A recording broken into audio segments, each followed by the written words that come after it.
have 3 children, ages 16, 15 and 12.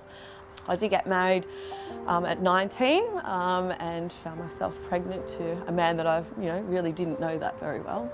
Throughout our marriage it was just a very turbulence was just crazy. So when I was pregnant with our 3rd child, I literally went to the hospital, gave birth and came home to nothing. But I did still have a car, and that's basically what we lived in for a while. And then that car was taken off us, and during that period I did everything I possibly could to find a job. I had no money, I had just 1 backpack each and just didn't know what was going to happen. I was fortunate enough to get this job and fought tooth and nail, I suppose, to have my kids with me, and grew up on buckets peeling potatoes and bits and pieces running around. And I just remember the sadness, especially on my eldest son's face. Watching your child cry because they are hungry or they're cold is one of the most horrible things you could ever do. If I didn't do something, I didn't know where it would be, and that's probably what kept me going for a long period, just holding those children very close to my heart.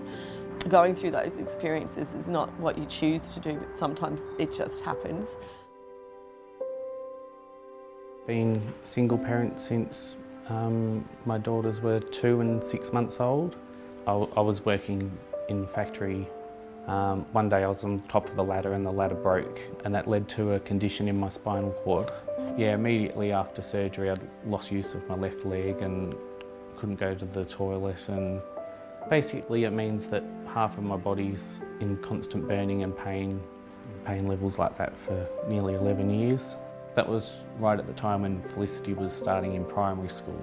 I wanted to be there, but I was stuck in hospital learning how to live life in a wheelchair.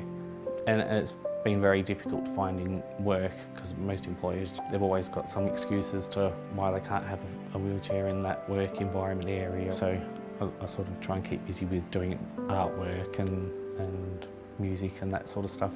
Financially, life is a bit of a struggle, and you have to constantly, say, no, you can't have this or you can't have that. And it's been a bit of hard work for me to try and always stay positive for my 2 girls, because that's the most important thing, that they, have a good stable home, I think.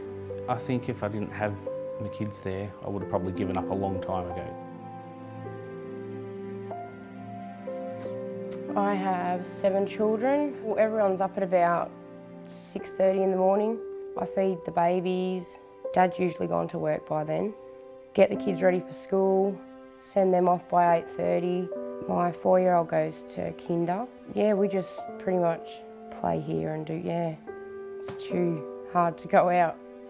My husband Luke was working for a caravan company for 7 years. He got really sick and admitted to hospital for 2.5 weeks. Just all weird symptoms, couldn't breathe and stuff like that. And they advised him to leave the job he was at because they thought it could be affecting his lungs. So yeah, he left his job and he started doing plastering at the moment. When Luke lost his job, we couldn't afford the rental we were in anymore, so we've moved in with my mum now. The kids, they're doing okay, but they've had a big adjustment moving schools, making new friends. 2 of them have disabilities, so it's a lot harder for them to make friends and be accepted at the school. Rosemary came over and she said she's had a gift for us, and we were scratching our head wondering what on earth it could be all day, and then when she said that she's giving us a holiday, we were basically speechless for the first 5 minutes. We just could not believe it. It's just blown us all away. We still can't believe that we've got a free holiday. I don't think there's any words to describe it. It was like we won Tats Lotto. I cried for days after it. I don't know, it'll just make us closer, I think. It's something we'd never be able to do. It's like gold, yeah. I don't know, yeah, it's just, I still can't believe it. To have all 4 of us together at one time without having to go anywhere or do anything would be very, very special. That connection time to probably reflect and probably just sit there and look at them again and know that they're mine.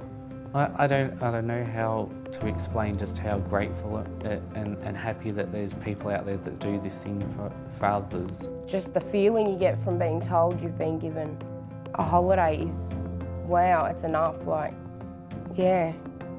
A foundation like this, I think it's just a beautiful stepping stone, and people to realise that there are people there to help and that it's okay, and that everyone has a story, and everyone's story is really, really important, and it should be told.